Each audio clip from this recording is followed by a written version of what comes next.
Welcome to Free Admissions, the Walters Art Museum podcast where we bring art and people of every background together to inspire creativity, curiosity, and connection. I'm your host, Karina Ingram, your guide through today's tales of art, terror, and the supernatural. Cauldrons are bubbling, jack-o'-lanterns are glowing, and October is officially here, which only means one thing: spooky season has begun. Today, we'll chat with our Associate Curator of Asian Art, Dany Chan, about some objects in her collection that may appear scary at first, but a closer look reveals that they're rife with good fortune. Then we'll learn about the creepy-crawlies that can haunt museum halls with our Preventive Conservator Sarah Freshnock. But first, the biggest question of all: are ghosts real? And do they wander the very galleries of the Walters Art Museum after dark? To share tales of encounters with the great beyond, here's our head of installation and production, McKee. No tickets necessary. Free admissions starts now.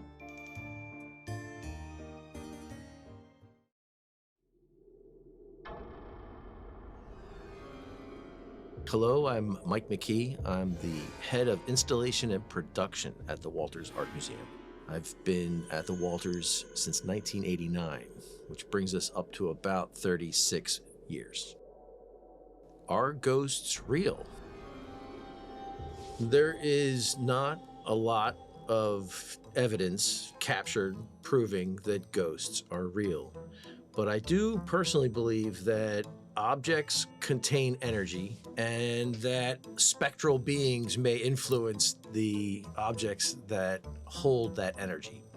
The first instance of any kind of curiosity about ghosts in the museum happened in 1997 when we were preparing to deinstall the 1974 building. Myself and a co-worker were working in the Egyptian galleries, where there are also large Near Eastern reliefs. I had to leave for a moment to go fetch a tool elsewhere. And when I came back, my co-worker was standing upright, no longer kneeling on the floor, with a kind of a vacant stare, and he was a little more pale than he was. "Hey, what's going on?" I asked him. And he was pretty certain that I had returned to the room a few minutes prior, only to realize that he was in the room alone. But something had come into the room before I got there that alerted him, and I kind of felt like that was my first opportunity to question whether or not we were really alone in those galleries, holding things related to the distant past.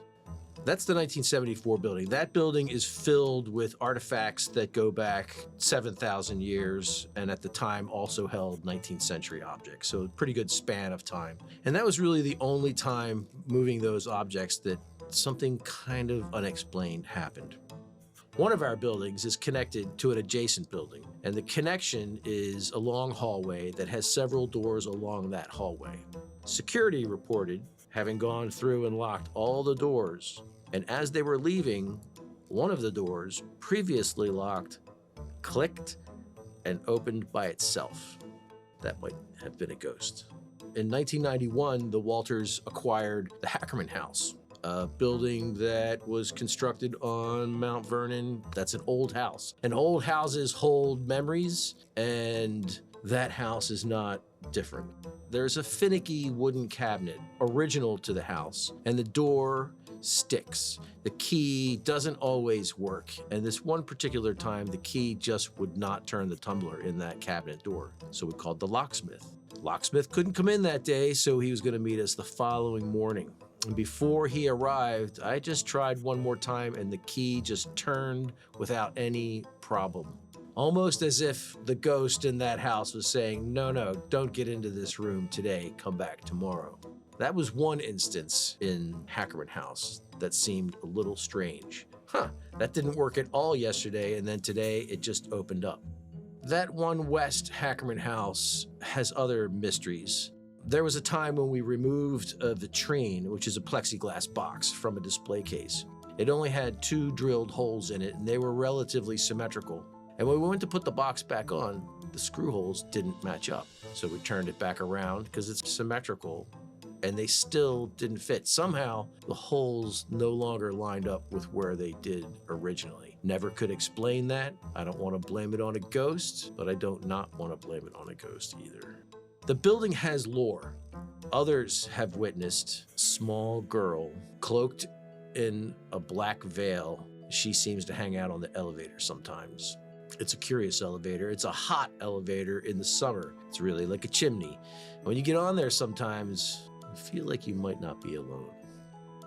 There's another room in One West that at some point in time, the temperature and the humidity worked together in such a way to cause a condensation ring that went around the perimeter of the room about 4 feet down from the ceiling.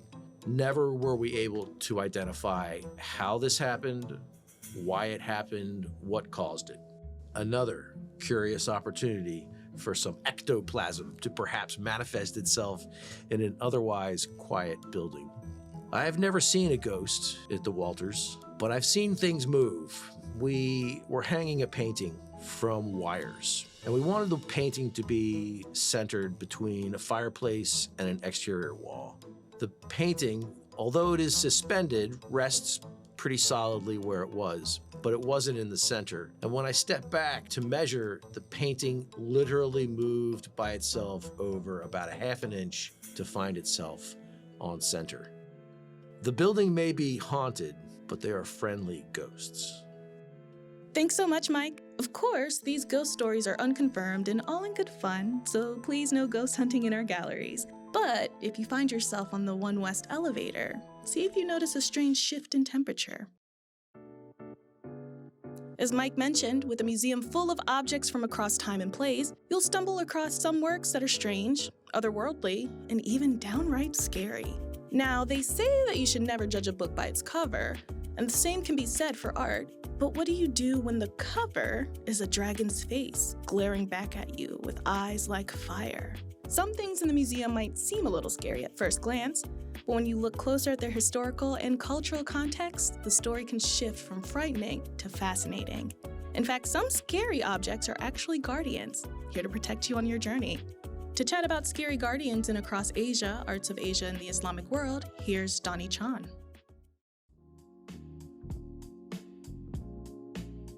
Hi, I'm Dany Chan, Associate Curator of Asian Art here at the Walters Art Museum. And I've been here 6 years now. And our new Asian art galleries also have opened for 2 years, so that's been very exciting to take some time to look back at the opening and the installation. But, now that we have all these objects on display, I've found in the past 2 years that I can do so many different tours in those galleries, and I think I'm very proud that we were successful in setting up the themes and the object grouping so that we're able to have these just lots of stories to really dig into with all of our visitors. And so I know for this month's theme, we're focusing on scary things, spooky things, creepy-crawlies, and we've picked out 2 sets of objects today that at first glance they look scary and spooky, but ultimately, they're not. So the first object is a pair of architectural terminals in the form of dragons. Now, I have to say, I think among pop culture, I think dragons are perhaps one of the most famous mythical beasts coming out of China and China's history. They look terrifying. If you look at their faces, they look to have lion-type heads, but snake-like bodies. Even their faces have these whiskers that just adds a menacing look to them as well. And also, I have to say, that menacing look is exploited by the fact that these architectural terminals would have been decorating the rooftops of Chinese buildings and other forms of architecture. And so in a way, if you look up, they serve almost like the same purpose as gargoyles. If you look up and you see their menacing faces, it can be intimidating. But I feel like them being on the rooftops also is very expressive of what they are believed to be able to do. The image of dragons, or the idea of dragons, have existed in Chinese culture since the 5th millennium BCE, so very ancient mythical beasts. But they are also important animals in Chinese culture and thought. They are associated with so many great things, they are symbols of power. They are related to having the power to bring on rain. And for a long time, they are also believed to be one of the very few animals that can move between worlds. They can move between the human world, the underworld, the supernatural world. And so one of the earliest images that we find of dragons are in a funerary or a tomb setting, where it was believed that when you die, your soul can then ride upon a dragon and the dragon takes you into the afterlife. But they're also, in certain contexts, the dragon, especially the dragon with 5 claws, were a symbol of imperial authority in ancient China, a symbol of the emperor. And so that speaks again to the power, the might of this beast. And as many of you may already know, within the Chinese zodiac, the dragon is one of the animals associated with the zodiac, and it is the only mythical animal out of all of the 12. So I would actually have to say this second object, the netsuke, I find it creepier than the dragon ever will be. It is a tiny carved ivory sculpture of a toad and a skull. Now, the skull definitely looks scary, and the toad, it's ugly. It's got warts, it's got bug eyes, but it's one of those things that it's so ugly, it's cute. So both objects are installed in the gallery, so I hope that after hearing this, our visitors would go and visit this toad and, they can let me know if they agree with me. But interestingly, the skull and the toad on their own are very symbolic within Japanese culture, but put together, they are like extra special. In Japanese culture, the skull or the skeleton actually has Buddhist connotations. It's related to this idea of accepting the fleeting nature of life. It's a reminder that we are born, we live, we die, return to becoming just nothing. It's a bittersweet acceptance. So seeing skulls or skeletons in Japanese imagery, half of the time they appear in menacing contexts. There are definitely some great woodblock prints out there that shows people encountering menacing or potentially dangerous skeletons. But ultimately, it serves as a reminder of one's mortality. In that way, it should be somewhat comforting to be reminded of that mortality. It goes with this belief that, if you accept that you will eventually die, that should be a motivating factor for you to actually live your life to the fullest. And so that's why I call it a bittersweet symbol. Now, the frog or the toad, their symbolism in Japanese culture is very cute, I think. So the Japanese word for frog or toad is kaeru, and it sounds exactly like the verb kaeru, using different characters, and the verb means to return. The fact that these two words sound the same really led frogs to become powerful symbols of things returning. And so in an optimistic context, the frog can symbolize the return of wealth to your family. It could be the return of good fortune to your life. But when mixed with the skull, which is a reminder of the cycle of life and death, put those two symbols together and it becomes a reminder of you returning to your origins. After having lived your life, you just go back to where you came from. And so again, bittersweet symbolism, especially together. But, in a more optimistic way, the frog on its own has also become symbols of more positive things. As I mentioned, a return of wealth and good fortune, but it also can be given as gifts. So images of the frog or the toad, you can give it to a gift to a friend who are going on a trip, and so you're wishing that they would have a safe return journey. Or if you have someone who is going into surgery at the hospital, you can give them a gift of a toad image, wishing them a successful return out of illness. I feel like with all of these creatures, the dragon, the skull, the toad, they really represent this expression like never judge a book by its cover. They look scary, they look menacing, they look intimidating, but fortunately, they all have powerful and wonderful associations within their cultural context. Thanks, Dany. You can see the pair of architectural terminals in the form of dragons and netsuke in form of skull and toad in Across Asia, Arts of Asia and the Islamic World on level 4. Hi, my name is Erin Malat, and I'm the Senior Manager of Donor Relations and Development Operations here at the Walters Art Museum. I've been at the museum for 6 years, and I'm excited to share with you about our Day of Giving. The Walters Day of Giving is on November 3rd, 2025. For 4 years, this annual Giving Day has raised critical funds to help conserve an object being treated in our conservation lab. This year's goal is to raise $15,000 in one day. I invite you to join us by making a gift at any level at thewalters.org/give. Thank you for supporting this important work. Of course, not every spooky thing in the museum is a menacing artwork or a spirit roaming the halls. Sometimes the real creeps are much smaller. Much smaller. That's right. One of the things that museums fear the most are pests. While you and I can think of them as uninvited Halloween party guests, art conservators see them as very real threats to the collection. So, if there's something weird and it don't look good, who you gonna call? Our Preventive Conservator. To learn more about common critters that can gallivant through museum galleries, here's Sarah Freshnock.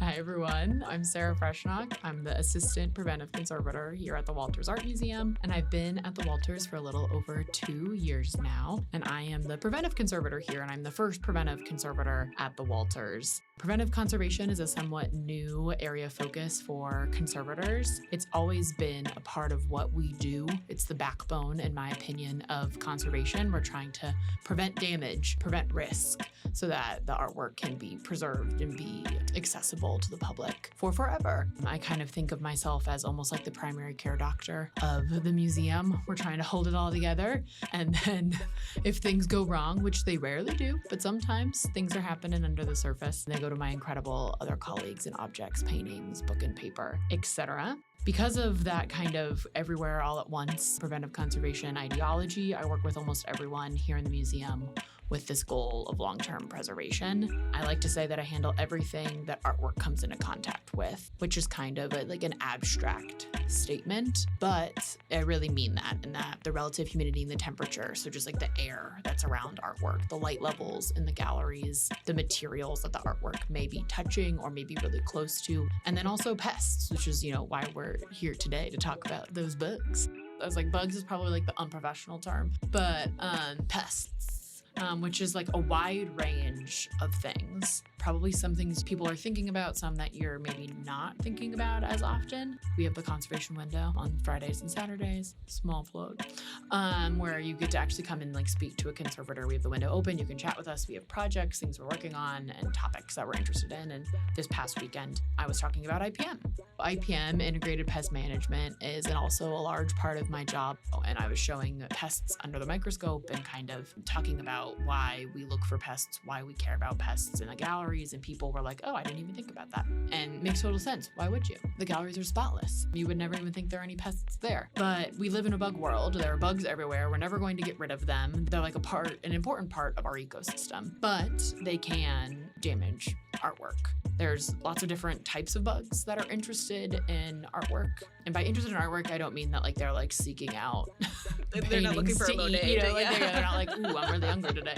But mainly that they're interested, it's usually organic materials. So fabric, textiles, paper, basketry, feathers, hide. There are also, can be different types of beetles that are interested in wood, especially furniture, which I think a lot of people kind of jump to ooh, a furniture beetle, that makes sense. But mainly it's organic materials that pests are interested in. And then there's also kind of incidental pests that we find in the galleries that can be interested in artwork, but are often more just kind of things that we don't necessarily want to have in our public spaces, like cockroaches, rats, mice. Because we're an art museum, in art spaces, we can't introduce really chemicals to limit pests. And so IPM, Integrated Pest Management, is mainly, prevent, monitor, identify, and then provide solutions as necessary. And so prevention is a huge part of making sure that we keep pest populations under control here at the museum. We're trying to really create an environment that is,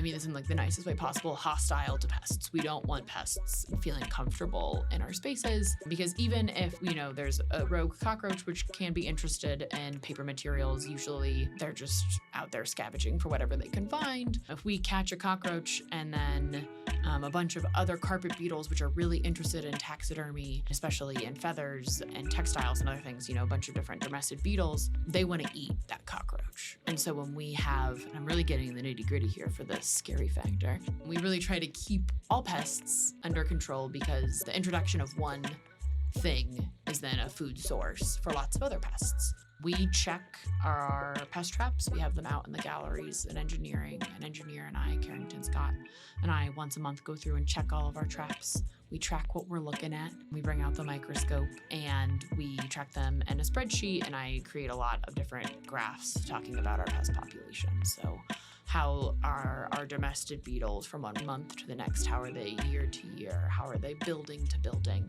And so that's kind of what we do for the basis of our IPM. We're trying to prevent it from happening in the beginning. So a lot of the bugs that we see in the galleries, a lot of the pests that we see in the galleries are pretty typical. We see spiders, lots of spiders, tiny little spiders.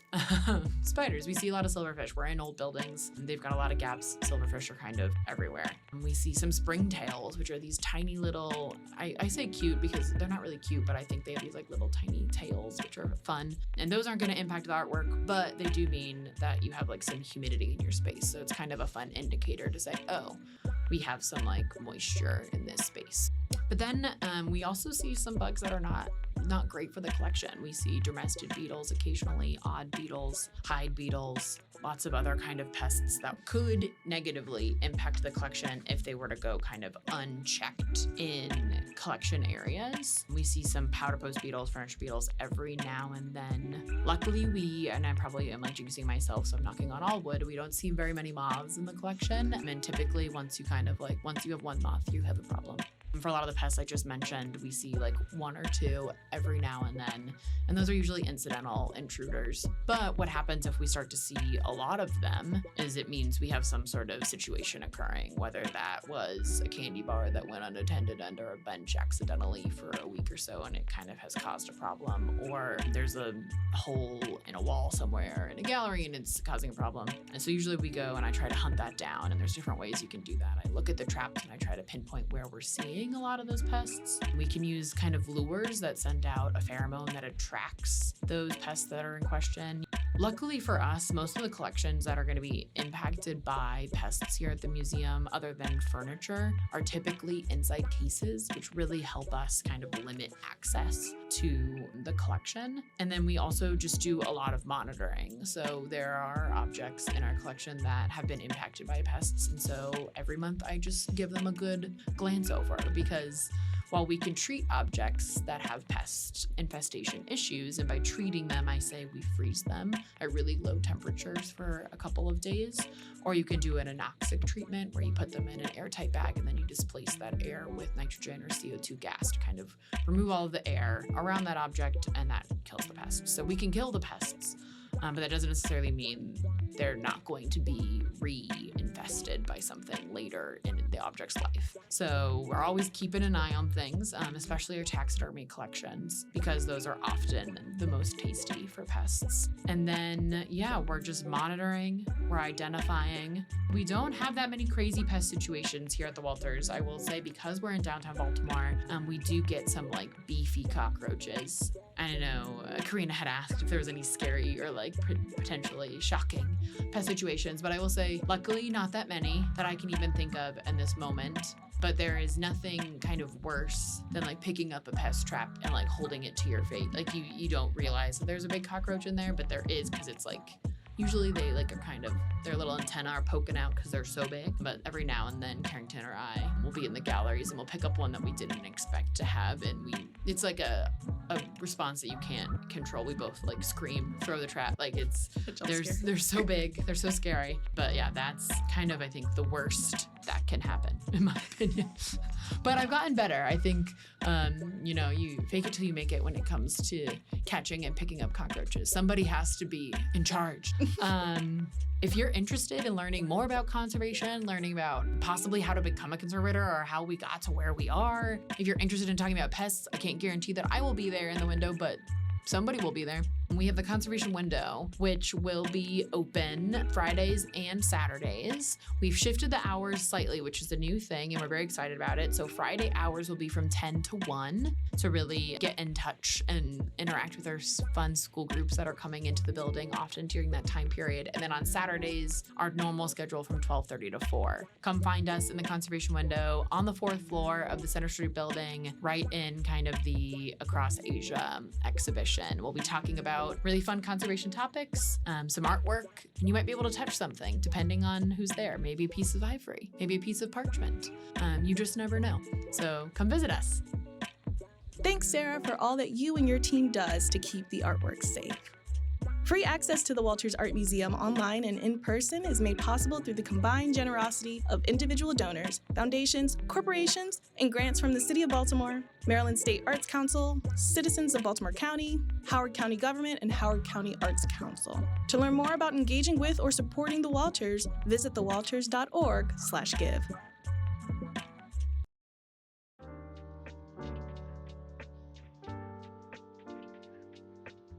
A big thanks to McKee, Dany Chan, and Sarah Freshnock for chatting with us today. Free Admissions, the Walters Art Museum podcast, is made possible by Marketing and Communications Director Connie McAllister, Communications Manager Sydney Adamson, Head of Graphic Design Tony Venny, Graphic Designer Rachel Manier, Manager of Web Dylan Kinnett, Content Writer Aaron Brannigan, IT Specialist Frank Dickerson, and edited and hosted by me, Karina Ingram. We hope you enjoyed this episode. If you did, please leave us a review and share this episode with your friends. You can visit thewalters.org for more information and to plan your visit. Hope to see you at the museum soon.